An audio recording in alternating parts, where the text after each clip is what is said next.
ძალიან ბევრი შემთხვევა არსებობს არმატურის მსგავსი ფორმით გადატეხვის, რაც გამოწვეულია მისი უხარისხობით. თქვი და ვიმეორებ კიდევ, ეს არის უხარისხო არმატურა.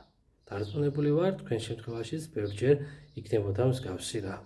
თუმცა მოყვა გამოხმაურება, უნდა ახსენეს, რომ ეს არა ხარისხის, არამედ კლასის არასწორი შერჩევის ბრალია. ამ შემთხვევაში ვიდეოში ხედავთ თქვენ, რომ გადატეხილი არმატურა ჩადეს კონსტრუქციაში, ეს არის რიგელის კონსტრუქცია.